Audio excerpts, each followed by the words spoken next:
Canyon. That's where I long to be, with my three good companions, just my rifle, pony and me. Microciné, bonjour ou bonsoir, ça va dépendre de l'heure à laquelle vous allez découvrir cette nouvelle émission. Vous connaissez l'invité qui est à côté de moi aujourd'hui, c'est David Da Silva, qui était déjà venu par 2 fois. Une première fois pour nous parler de Mel Gibson, une seconde fois pour nous parler de Jean-Claude Van Damme. La troisième, c'est un livre, c'est une espèce de diptyque. Peut-être qu'il y aura, on verra. C'est Trump et Hollywood, c'est édité chez Leitmotiv. La première partie, c'était l'arrivée au pouvoir, et aujourd'hui, nous allons parler de la seconde partie, le cinéma trumpien. Là, je vais quand même montrer, vous avez bien reconnu les 2 personnages. Et donc, David Da Silva, l'auteur du livre, est là pour nous en parler. Comment vas-tu ? Très bien, et merci pour l'invitation, Samir. Je t'en prie. Alors, j'ai envie de te demander d'emblée, tout de suite, même si c'est une question que tu poses un peu plus tard dans le livre, est-ce que le cinéma trumpien, pour le coup, même si c'est encore trop tôt pour analyser ça, mais peu importe, est-ce qu'il a la même, comment je pourrais dire ça, une espèce de la même aura que le cinéma réganien ? Déjà, il est plus court, parce que tu vois, il a fait qu'un mandat, Trump, pour le moment. Donc, Reagan, il en a fait 2, et ça a été 2 mandats où, au niveau d'Hollywood, il y a eu une production de films où on a l'impression qu'ils étaient beaucoup dans la lignée de Reagan. Donc, il y a eu beaucoup de films. Donc, lui, c'est plus court, c'est plus réduit. Donc, la filmographie, même dans le bouquin, donc, les films que j'analyse comme pro-Trump, finalement, il n'y en a pas énormément. Donc voilà, il faudra voir avec le temps si ça va vraiment marquer durablement le cinéma hollywoodien, comme le cinéma réganien a vraiment marqué le cinéma d'Hollywood à l'époque. Et ça a même perduré après lui, parce qu'en réalité, quand il y a eu Bush père, c'était dans la lignée du cinéma réganien. Donc en fait, c'est quasiment 3 mandats, le cinéma réganien, parce que George Bush père, c'était le vice-président de Reagan. Donc après, en gros, c'était Reagan qui faisait un 3e mandat, quoi. Et bon, là, on verra bien. Donc, mais je pense que dans le bouquin, et dans les 2 bouquins, j'ai réussi à mettre en avant peut-être des thématiques propres au cinéma de Trump. Voilà. Et qu'on ne retrouve pas sous la période réganienne, parce qu'aussi l'histoire faisait que ça n'était pas possible. Bon, mais avant qu'on commence à explorer, alors j'ai oublié, et j'en suis vraiment désolé, bien évidemment, comme d'habitude, dans le descriptif de la vidéo, vous avez le lien, vous cliquez dessus, et ça renvoie directement à la page dédiée du livre sur le site des éditions Leitmotiv. Et je salue Jean-François Jeunet pour l'aide apportée à la conception de cette émission. Mais avant qu'on parle donc des différentes thématiques que tu as soulevées et questionnées et étudiées, j'aimerais peut-être pour celles et ceux qui ne se rappellent pas, ça, juste de contextualiser lorsque Trump arrive au pouvoir, comment est l'Amérique, et puis surtout comment peut-être est le cinéma américain dans sa globalité. L'Amérique sort de 2 mandats d'Obama, et puis en fait, il y a une crise, mais qui est en réalité là depuis longtemps. On va dire même depuis le début des années 2000. C'est notamment ce que moi j'appelle dans le bouquin, et je prends ça de Thomas Frank, c'est ce qu'on appelle l'Amérique du milieu. C'est-à-dire que tu as 2 Amériques des côtes qui sont plus bourgeoises, et tu as l'Amérique du milieu qui est plutôt ouvrière, agricole et paupérisée. Et en fait, c'est cette Amérique-là qui est en crise parce que leur situation s'aggrave. Et on sent qu'il y a une demande de renouveau.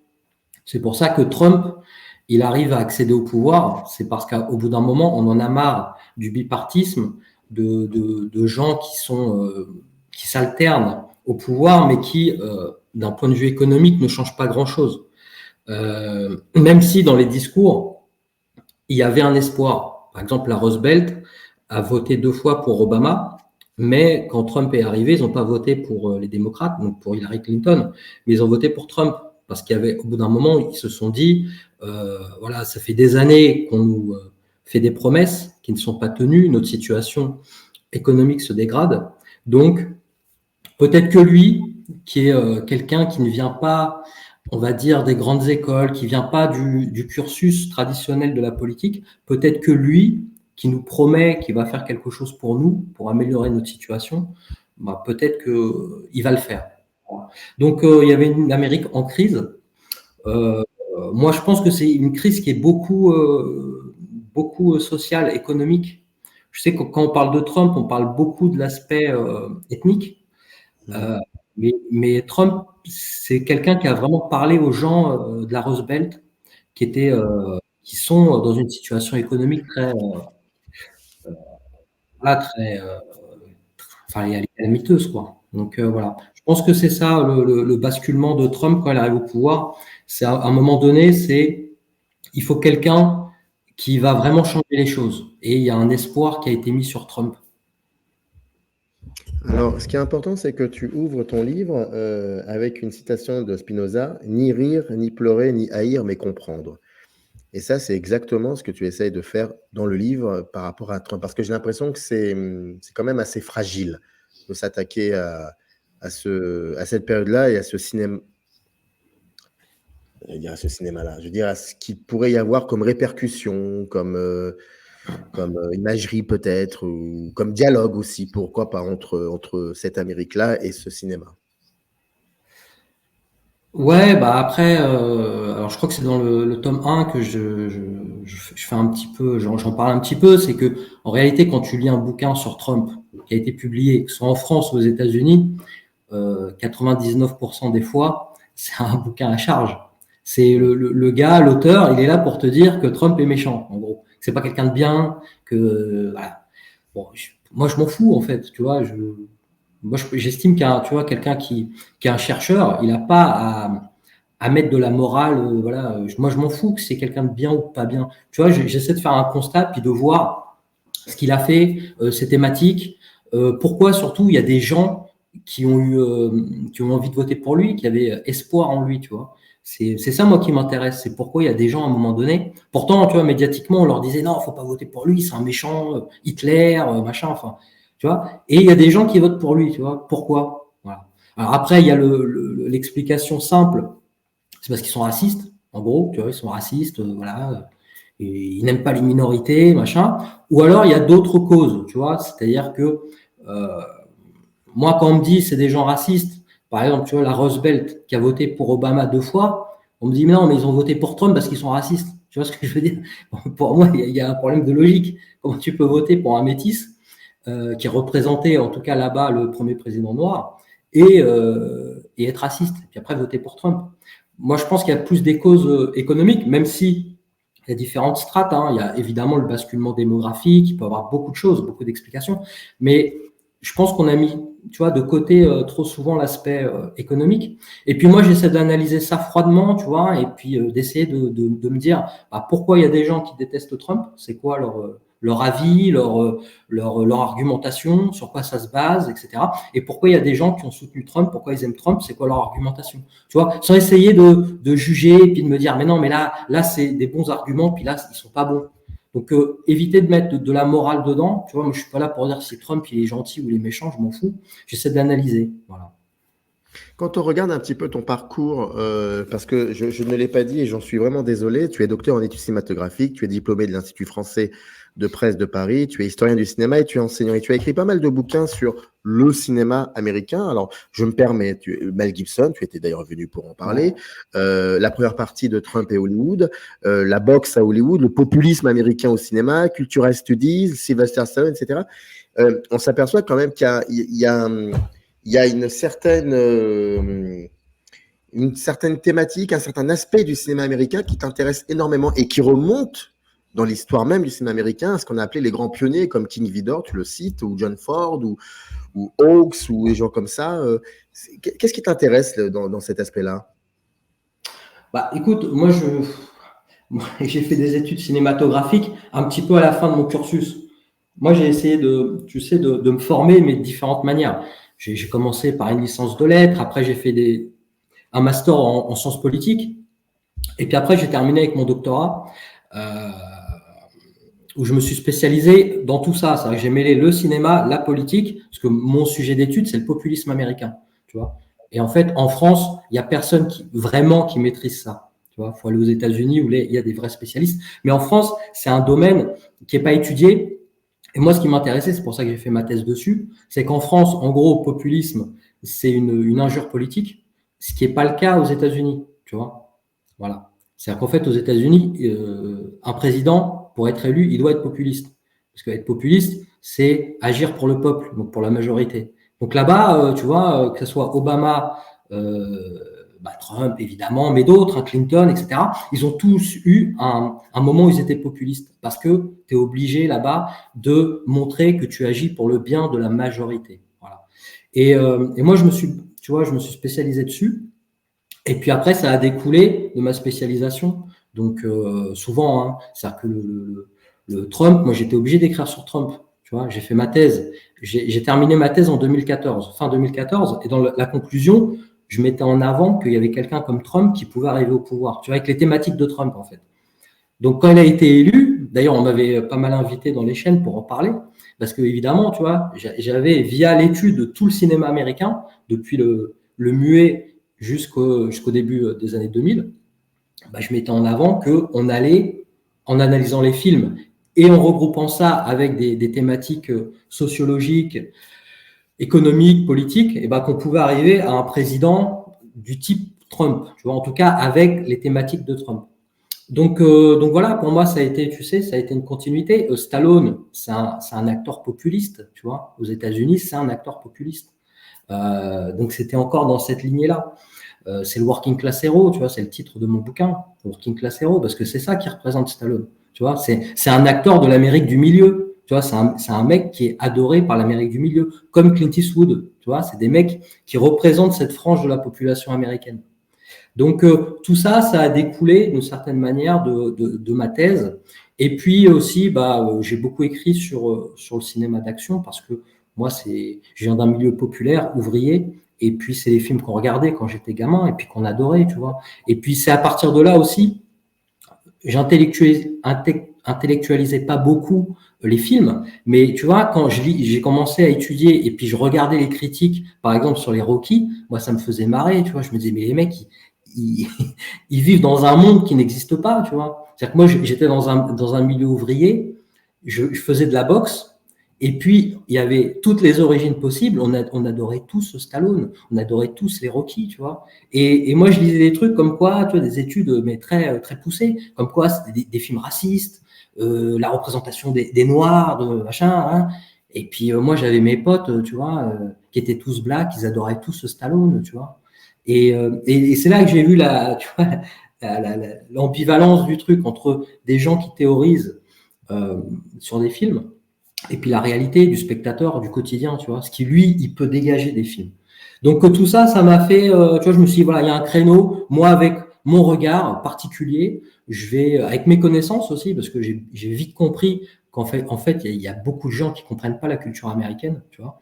Moi, je l'ai bien étudié et du coup, j'ai compris des choses et j'ai vu qu'il y a beaucoup de gens qui parlent du cinéma américain qui en fait ne comprennent pas la culture américaine et notamment la culture populiste. Et quand tu la comprends, tu vois les films un peu différemment. Et puis voilà, donc tout ça m'a permis de faire ma petite bibliographie, mes petits bouquins, tu vois.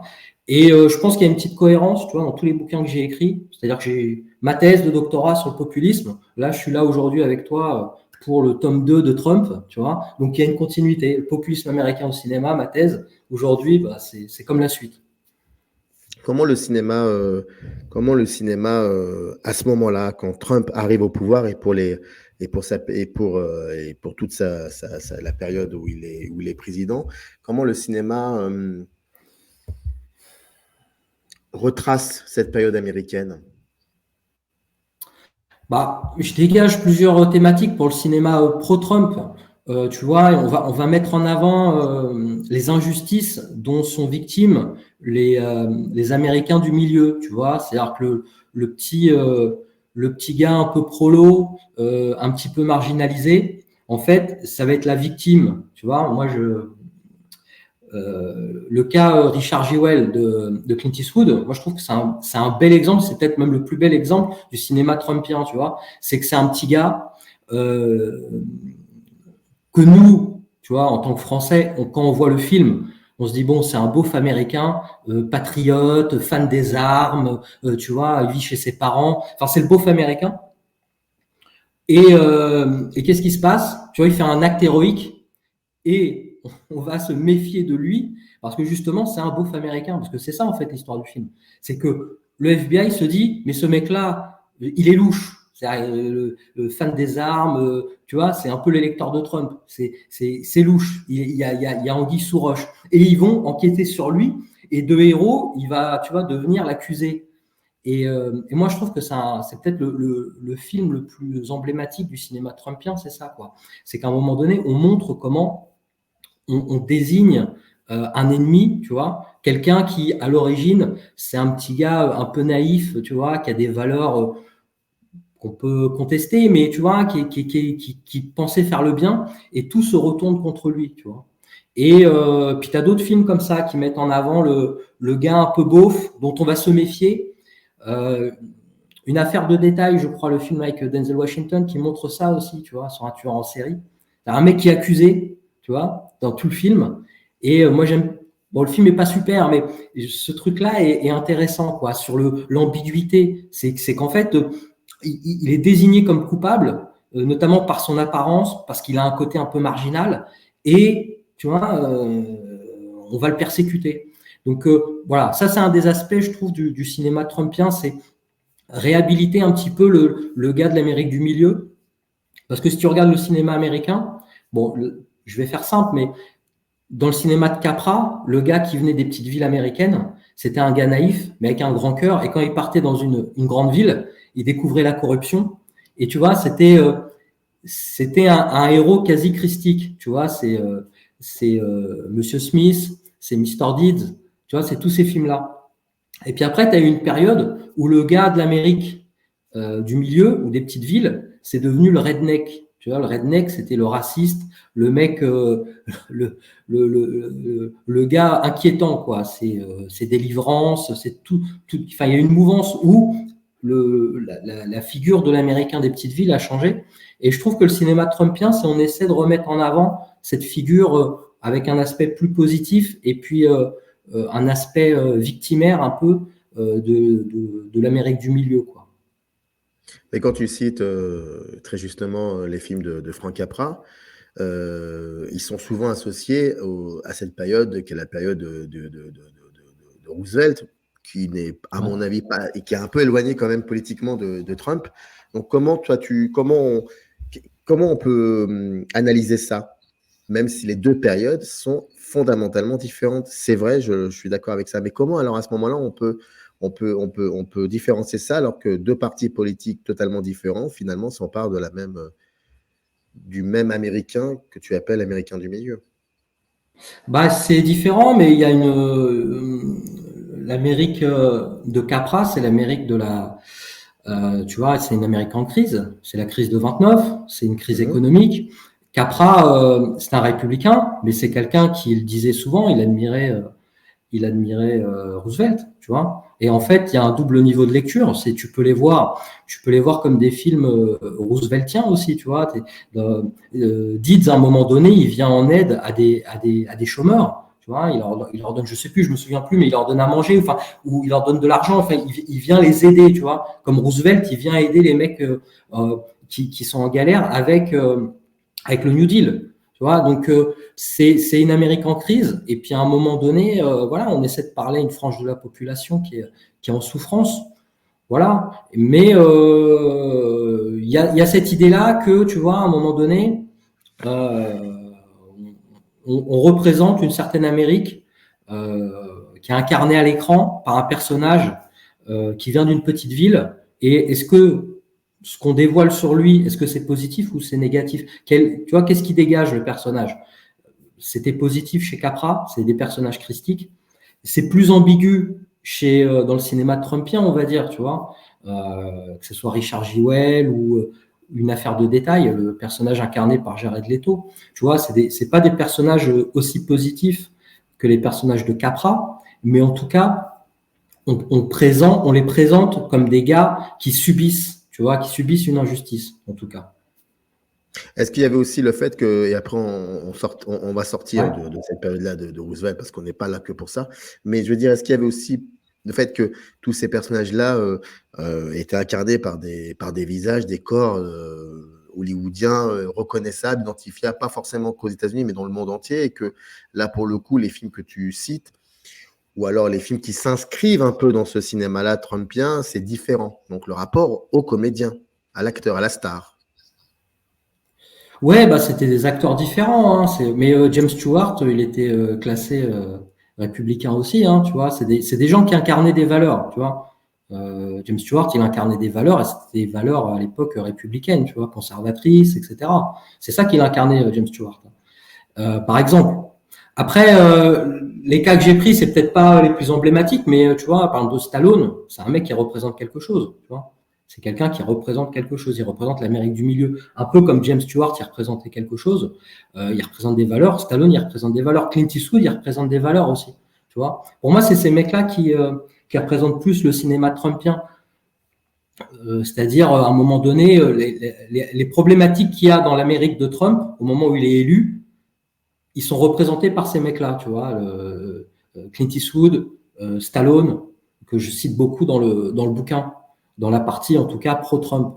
Tu vois. Mais En plus, c'est des gens qui, est-ce oui, qu'ils sont majoritaires? Pardon de t'avoir interrompu. Est-ce qu'ils sont oui, majoritaires c'est dans ce cinéma Trumpien, pro-Trump? Parce qu'il y a deux parties dans le livre, et j'ai oublié de l'évoquer, mais il y a, oui, là, le cinéma Trumpien avec différentes thématiques, et puis il y a le cinéma anti-Trump. En restant sur le ah cinéma bon. Trumpien, est-ce qu'il y aurait, est-ce qu'ils sont majoritaires, ces personnes-là? Bah non, ils sont minoritaires, tu vois. Moi, j'essaie de faire un décompte dans la conclusion, c'est-à-dire il y a Stallone, il y a Clint Eastwood, mais il y a un gars qui revient souvent, c'est Mark Wahlberg, tu vois. Moi, je pense que Mark Wahlberg, c'est un mec peut-être plus jeune et qui représente aussi quelque chose du cinéma trumpien, tu vois. Et en plus, il s'en cache pas, parce que je cite un film, c'est 22 Miles de Peter Berg, tu vois, où il incarne un héros un peu marginal, tu vois, un peu fou, quoi. Et à un moment donné, tu vois, il affronte le méchant et il y a quoi en arrière-plan? Il y a la photo de Trump, tu vois. C'est que tu fais l'analogie entre le héros un peu marginal, un peu fou, mais efficace, et Trump, tu vois.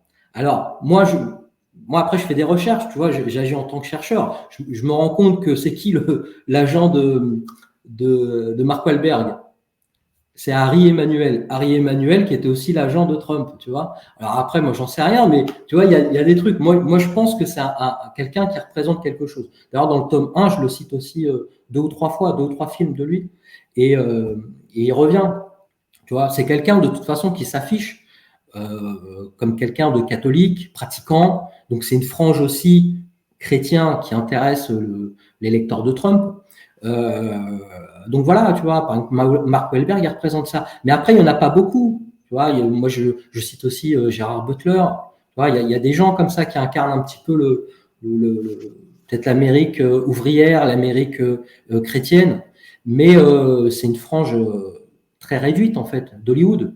On a Un bien vu cinéaste, qu'Hollywood, oui. oui, Un cinéaste comme Zack Snyder, par exemple, il serait, comment tu peux le situer? Parce qu'on a tendance à voir, quand on regarde sa cinématographie, on voit qu'il y a aussi parfois comment je pourrais dire ça? Il y a des films comme 300 où tu te dis, bon, bah là, même si c'est ouais, bien avant tout ça, hein, on est bien d'accord, mais tu te dis, bon, ouais. bah, il y a quelque chose où on peut faire des connexions avec.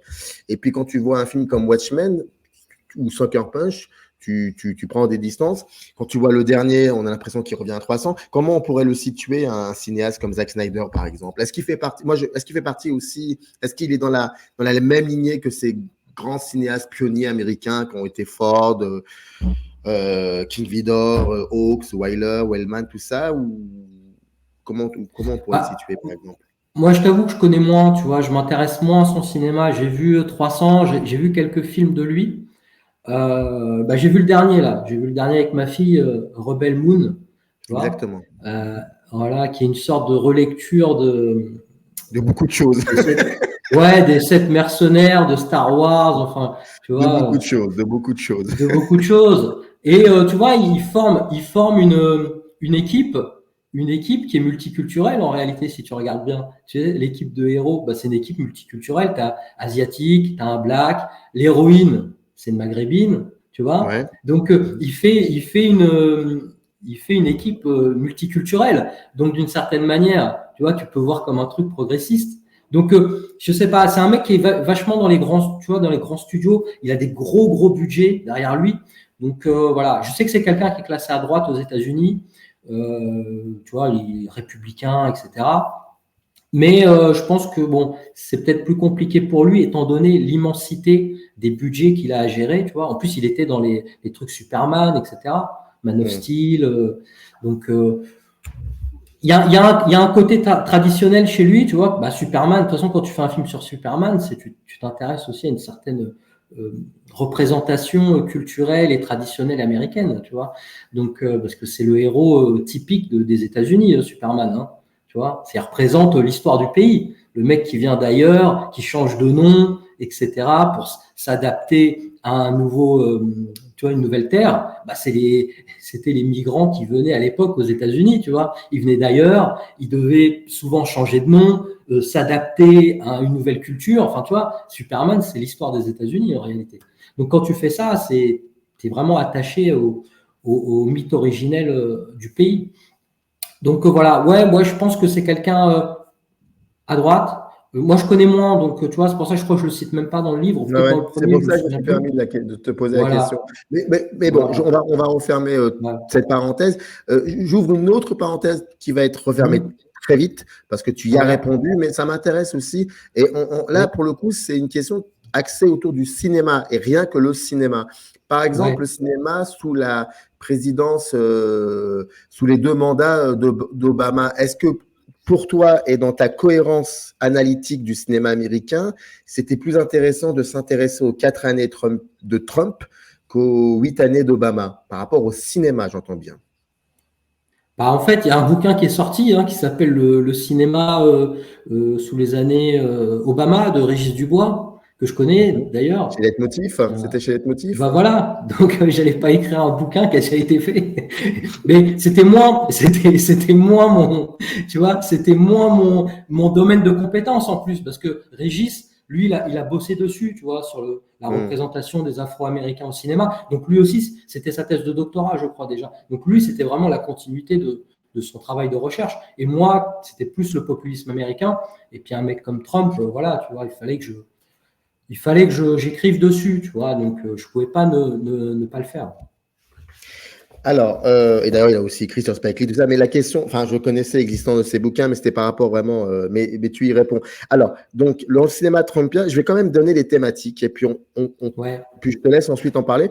Voilà ce que tu. Alors, à un moment, tu dis trumpiste ou trumpia, bon, ça, il faut que tu nous en parles pourquoi. Mais ensuite, il y a tout ce qu'on imagine, c'est-à-dire donc le reflet d'esprit politique de l'époque, l'entrepreneur ambitieux, ça, c'est une thématique importante que tu soulèves, le travailleur et les ploucs, ça, tu en as un peu parlé.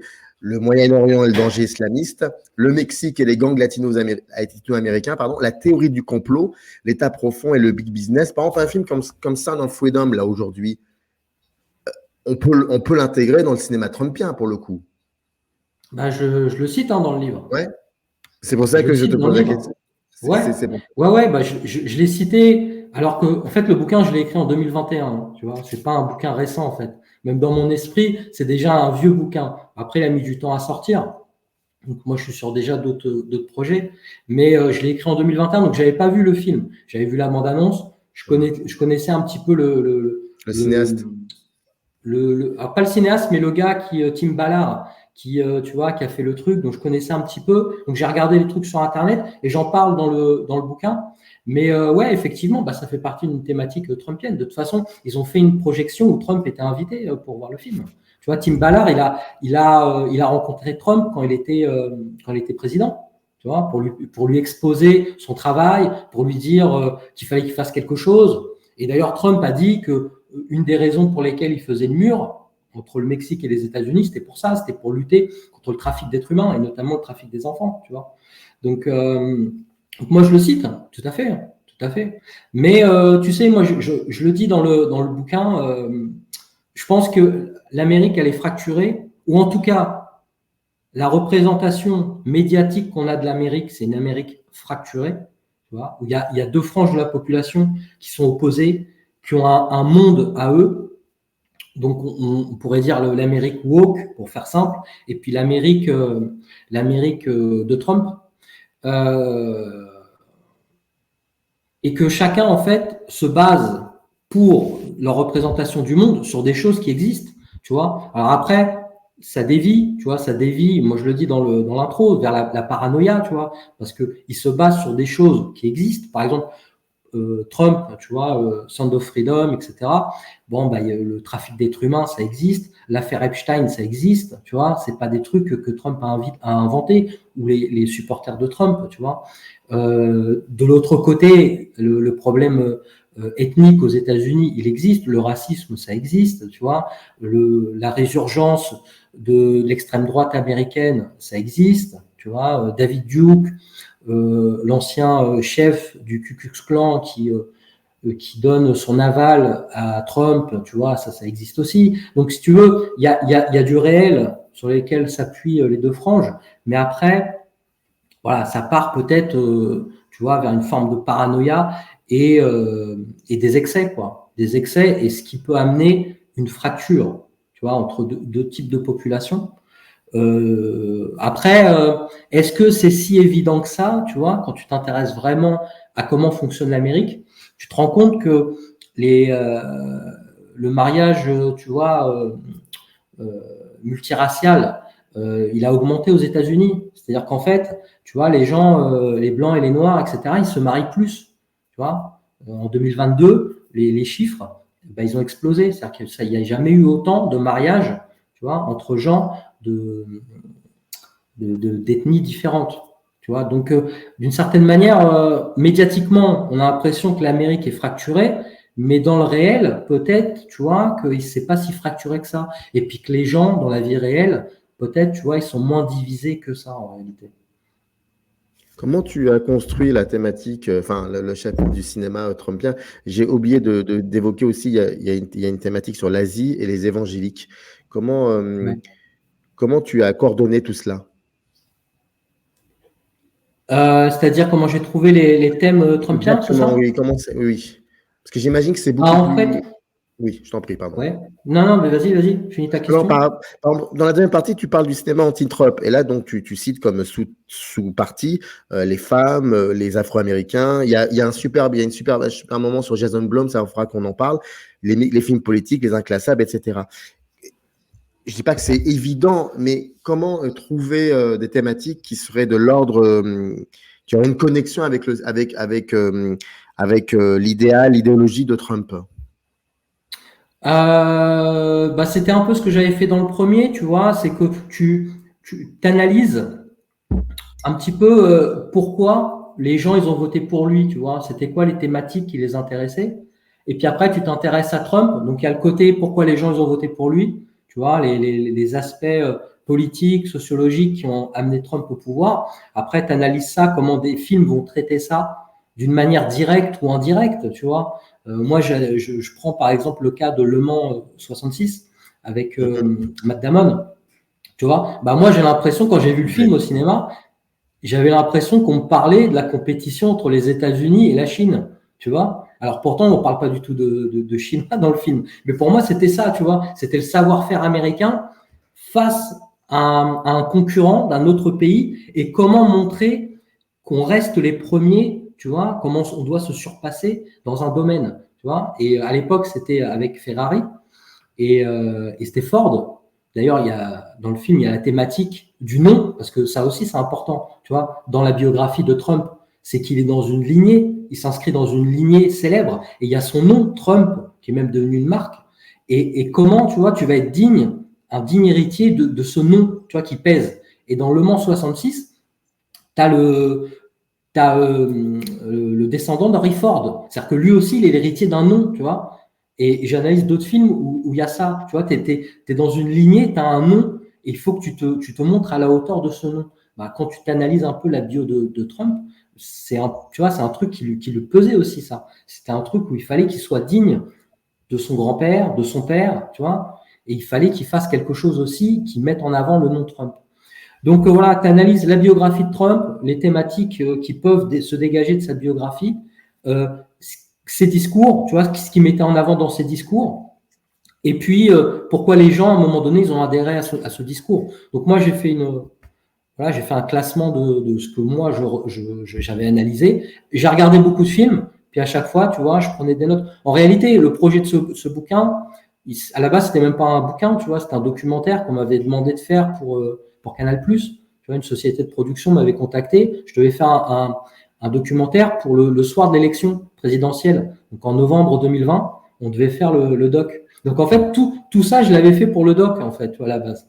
Et le doc, il a été annulé parce que Est-ce que tu on en sait parles tout dans ce le qui début s'est passé. Hmm. Voilà, mars 2020, confinement généralisé, donc tout ça, ça a été abandonné. Mais voilà, pendant le confinement, j'ai continué à bosser dessus, et puis après, ça a fait le bouquin. Le bouquin, je l'ai écrit assez rapidement parce que j'avais tout déjà analysé pour le doc, en fait, tu vois, parce que les gens avaient lu le premier livre, et puis ils m'avaient dit, ah bah oui, non, mais là, il faut faire un doc dessus, c'est génial, le soir de l'élection, tu vois. Et voilà, donc c'était une analyse, c'est ce que j'avais fait dans ma thèse de doctorat, tu vois, Roosevelt, Reagan, Nixon, tu vois, pourquoi il y a un moment donné, il y a certains films qui représentent une époque et une époque politique. Voilà, c'est-à-dire les préoccupations des Américains et puis la figure majeure du pays, c'est le président. Donc le président, il représente aussi les préoccupations socio-économiques, politiques à un moment donné d'un pays, quoi. Et pour la deuxième partie, comment tu as travaillé la méthodologie? C'était tout ce qui n'allait pas dans le sens de Trump, quoi. C'est qui sont opposés à Trump. Mais après, tu sais, pour Ouais. moi, c'était facile. C'était facile en réalité parce que tu regardais les films. Trump, il était affiché dans les films. Il était à l'écran, tu vois. Donc c'est même pas un truc où tu dis oui, mais là il fait une grande analyse, il fait de l'exégèse. Non, c'était simple. On le met à l'écran, on met sa tête, tu vois. Donc et puis après quand tu regardes le film, tu vois que c'est une critique claire de Trump, tu vois. Le scandale, par exemple, avec Charlize Theron, tu vois, Trump, il apparaît à l'écran. Et puis après, le personnage qui est critiqué, le président de Fox News, tu vois que c'est le lien avec Trump, tu vois, le mec qui abuse des femmes, qui est, tu vois, vulgaire, etc. Donc, c'était assez simple. Il apparaît directement à l'écran, tu vois. Moi, j'ai analysé que c'était même le seul président qui était critiqué comme ça par Hollywood, alors qu'il pouvait être réélu, tu vois. C'est que souvent, il y a eu des critiques sur des présidents, mais ils étaient déjà en réalité hors course. Fahrenheit 9/11 de Michael Moore, c'était une charge contre Bush fils. Mais en fait, c'était à la fin de son deuxième mandat. Donc, il était déjà hors jeu, tu vois. Tu peux le critiquer. De toute façon, le mec, il est fini politiquement, il ne peut pas être réélu. Alors que Trump, ça a été une charge alors qu'il pouvait être réélu, tu vois. Donc, moi, j'ai pas souvenir, alors peut-être que je me trompe, hein, mais j'ai pas souvenir qu'on ait attaqué autant un président lors de son mandat alors qu'il pouvait être réélu pour un second mandat. Donc voilà, c'était assez simple. De toute façon, c'est une frange de l'Amérique qui est contre lui, donc c'est souvent les minorités. Et puis, tu listes tous les films, tu regardes les interviews et les gens, tu vois, les réalisateurs, les scénaristes, ils le disent. On a fait un film contre Trump, tu vois. Ils le disent ouvertement. Donc pour moi, c'était même pas compliqué en fait à faire. C'était juste un travail de recherche, regarder les films, lire les interviews, et puis voilà, c'était assez simple, hein. J'aimerais bien que tu nous parles un peu de Jason Blum, parce que bon, je dis pas que le reste le reste est très important aussi, mais par rapport à, comme tu l'as dit, quand tu prends le temps d'écouter un peu ce qu'on a reproché à Trump, il est évident qu'on y trouve des thématiques sur les femmes, les Afro-Américains, les activités politiques. Mais là, j'aimerais bien que tu nous parles un peu de ça, du film d'horreur et de Jason Blum, ce que ça dit durant 4 ans.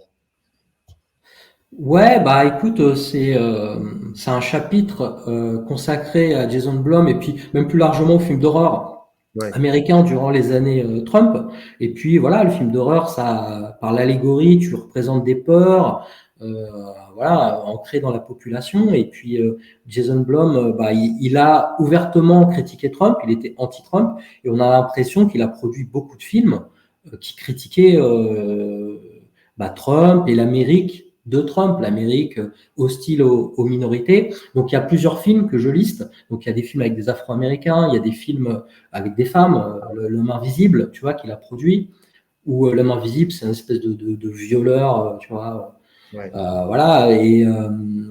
Et donc voilà, pour moi, c'était aussi très intéressant. American Nightmare aussi, je parle du 4 et du 5, tu vois, où les pères fondateurs mettent en place cette espèce de nuit où tu peux tout faire. Et c'était justement tu vois, pour purger les quartiers pauvres, des minorités.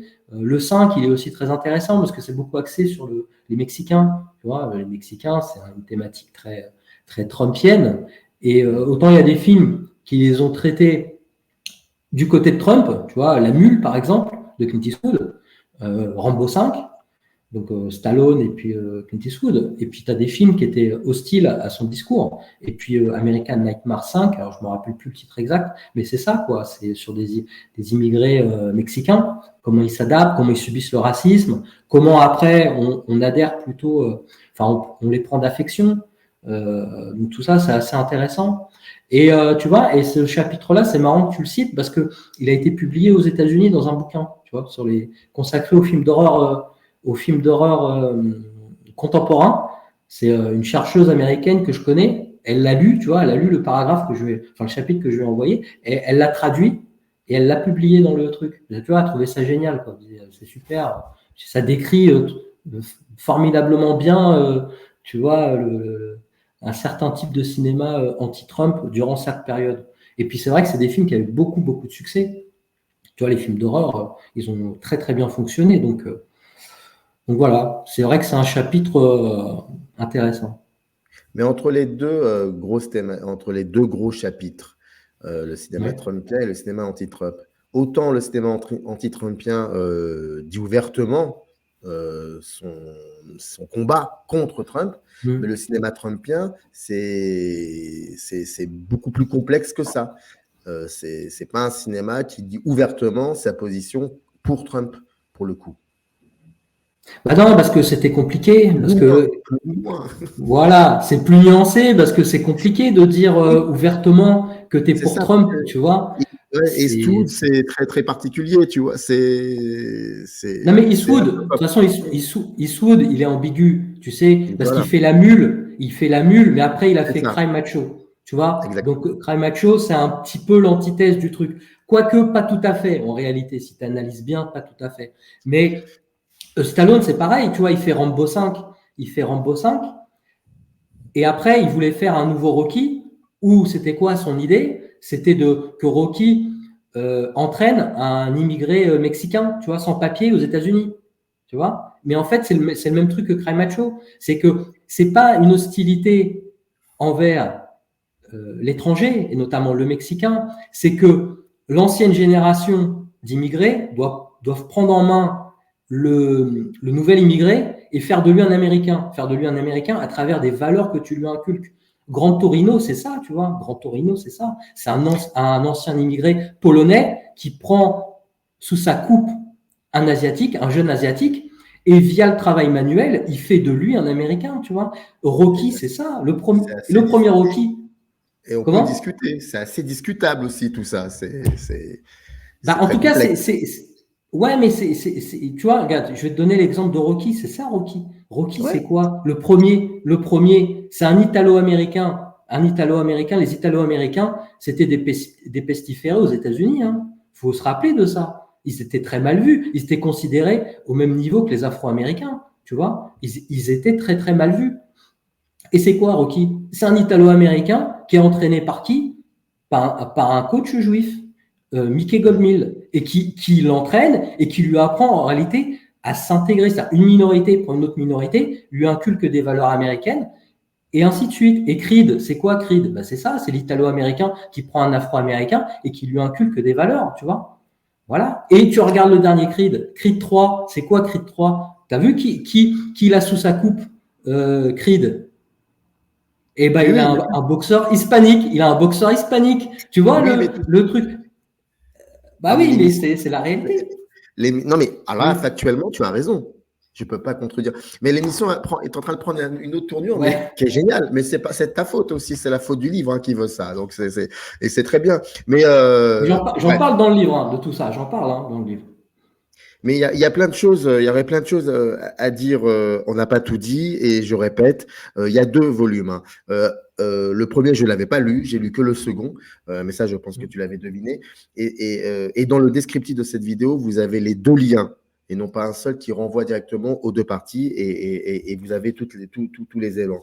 C'est Trump et Hollywood, c'est la deuxième partie, c'est le cinéma trumpien et c'est édité chez Leitmotiv. Il y a beaucoup de choses à dire, à redire, donc n'hésitez pas à donner vos avis, enfin à écrire sur les commentaires en tout cas sur cette vidéo, c'est tout à fait cohérent. En tout cas, c'était un plaisir d'avoir ce bout de dialogue avec toi, David, et puis tu reviens quand tu veux. Bah, ça marche. Bah, dès le prochain livre, tu m'invites. Comme d'habitude. Mais il faudra que tu reviennes pour qu'on reparle de ça, peut-être pour une émission un peu plus conséquente, je pense. Ça serait intéressant, je crois, parce qu'il y a Ouais. beaucoup de... Mais bon, tu sais, c'est un peu trop polémique ce Ah non, bouquin. Tu vois, ça serait aujourd'hui, je sais pas si je l'écrirais en réalité. Tu vois. Voilà. Ah, d'accord. Moi, je pense qu'il Ouais. faut, au contraire. Ça permet le dialogue, ça, c'est génial. Enfin, je trouve que c'est Ouais. intéressant, important. Ouais, c'est intéressant. C'est intéressant, Oui, parce mais que bon, tu vois. mais tu as bien compris que moi, je ne te mets dans aucune case. On est bien d'accord. On est juste en train de discuter. Heureusement, voilà. Oui, Donc, bah, heureusement, bah, c'est bien, voilà. tu vois, c'est le dialogue, voilà, c'est en ça que c'est intéressant, tu vois, le cinéma, c'est ça aussi. Ah C'est oui, oui, moi, confronter oui, oui. les, tu vois, voilà. Mais tu vois, Trump, je trouve que c'est quelqu'un qui est trop clivant et voilà, je me suis dit, il faut que j'écrive dessus parce que c'était mon travail de recherche. Mais je t'avoue que aujourd'hui, je l'écrirai pas. Ces bouquins-là, je l'écrirai pas. Tu vois, j'écris sur d'autres sujets. Tu vois, j'ai bien aimé écrire sur Van Damme parce que Van Damme, tu parles de cinéma d'action et t'as pas tout ce côté polémique, tu vois, que moi, j'ai pas envie je préfère éviter, quoi, tu vois. Mais bon, c'est fait, c'est publié. J'en parle avec toi. C'était d'ailleurs sympa. Mais voilà, c'est un peu trop polémique maintenant, je trouve, ces bouquins.